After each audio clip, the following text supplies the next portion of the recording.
122. March to a dumping ground. Chalcedon Report number 128, April 1976. In 1943, a novel, bitterly fought against by Western pro-communists, saw the crisis of civilization in the fact that its first faith, Christianity, was virtually gone, and the second, free thought or humanism, was also fading. Nothing exists that can fill the chasm. There is no third faith, wrote Mark Aldenov in The Fifth Seal. His character, Vermandois, observed, "Humanity is marching toward a dumping ground. Men could resign themselves to it, or choose a fairy tale pleasing to themselves and use it to proclaim that the dumping ground is in reality a crystal palace. In any case, the future meant the dumping ground. Now, a dumping ground, like every trash pile, has a characteristic feature. Nothing has any relationship to anything around it. Things are simply dumped there, whether worthless or still usable, without any rule or any meaningful relationship to things next to them. Philosophically speaking, we can say that every dumping ground or trash pile gives us an excellent example of existentialism. Nothing derives meaning or significance from anything around it. There are no rules governing relationships or imposing an order. There is no philosophy governing all the facts in the dump. Each piece of junk must develop its own philosophy of existence, or else have none." A plain-spoken expression of this philosophy came to light in 1975 through a follower of Charles Manson. Lynette Squeaky From, the 27-year-old girl who tried to assassinate President Ford, declared to her captors, "If you have no philosophy, you don't have any rules." By philosophy, Lynette Fromm meant a faith which prescribes rules binding on all people, a universal morality and law.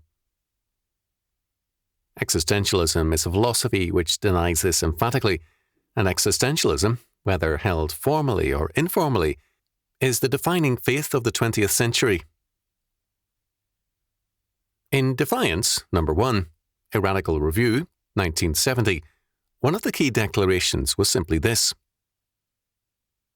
"Good news, 2 and 2 no longer make 4. The revolution, one writer held, had already occurred.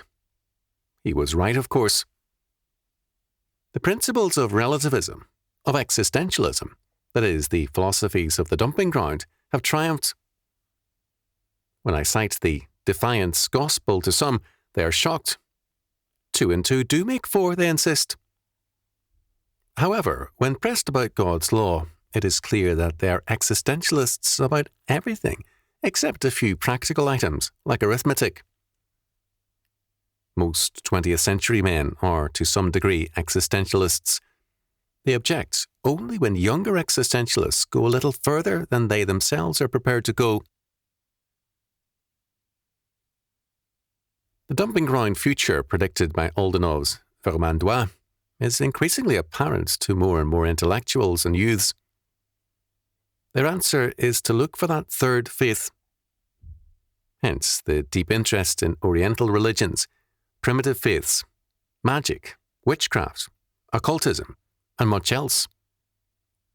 On all fronts, the religious interest is intense, but it is futile. All the, quote, new, end quote, third faiths are simply variations of the common theme, humanism. I know very casually one such seeker, a brilliant and attractive woman, who regularly finds the great answer in some new form of this old faith, and then, before finding another, is suicidally pessimistic. For her, the one alternative never to be considered in her quest is biblical faith. Not surprisingly, each new collapse drives her closer to suicide, to her own dumping ground. Now, more than one civilization has turned itself into a dump heap by its adoption of some form of moral relativism, although never so drastically as in the 20th century. There is a common consequence to every such event in history. Our Lord expressed it thus: "For wheresoever the carcass is, there will the eagles be gathered together." Matthew chapter 24, verse 28. When civilization turns itself into a garbage dump, there the vultures will gather, and then too the vulture nations have an opportunity to gain ascendancy. Certainly, in our time, men seem determined to turn history into a dumping ground, and the vultures are not lacking on the scene. The second faith, humanism, is morally bankrupt. Existentialism is simply its logical conclusion. There is no third faith, and there is too little left of the first faith to be a factor in the minds of vultures.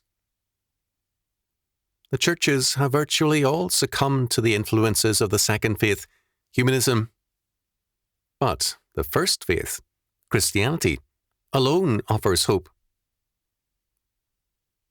Humanism has failed because it has been applied and developed. Christianity has not failed. Rather, it has been abandoned for humanism, disguised sometimes as Christianity. If the dumping ground and the vultures, both products of humanism, are to be avoided, it will only be in terms of biblical faith.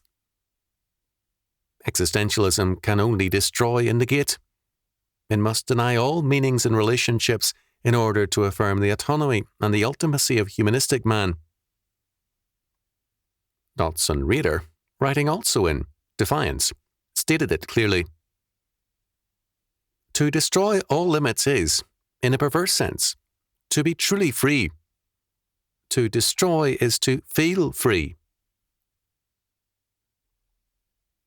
Reconstruction is only possible on radically alien terms, terms which make basic not man's feelings or experience, but God's atonement and God's law.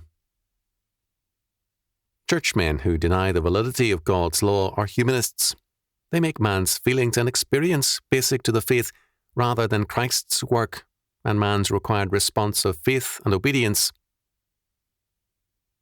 The only way that the vultures can be exorcised from civilization is by the road away from the dumping ground, from humanism or existentialism, to a full-orbed and militant biblical faith. Existentialist man can never be dominion man on his own terms.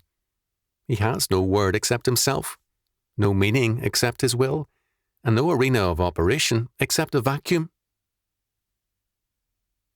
The will of existentialist man is to be God, but even Sartre, the foremost existentialist, saw this goal in man himself as a futile passion. Godly reconstruction by dominion man has as its instrument biblical law, God's plan of conquest. It provides for the reordering of every area of life in terms of God's sovereign word and purpose, and for the establishment of man as king, priest, and prophet in Christ over the earth. Man has a, quote, choice, end quote, to be a pretended God and sovereign on a dump heap, surrounded by waiting vultures, or a dominion man in Christ over the earth. In either case, there is only one sovereign, God. That can never change. It is man who must,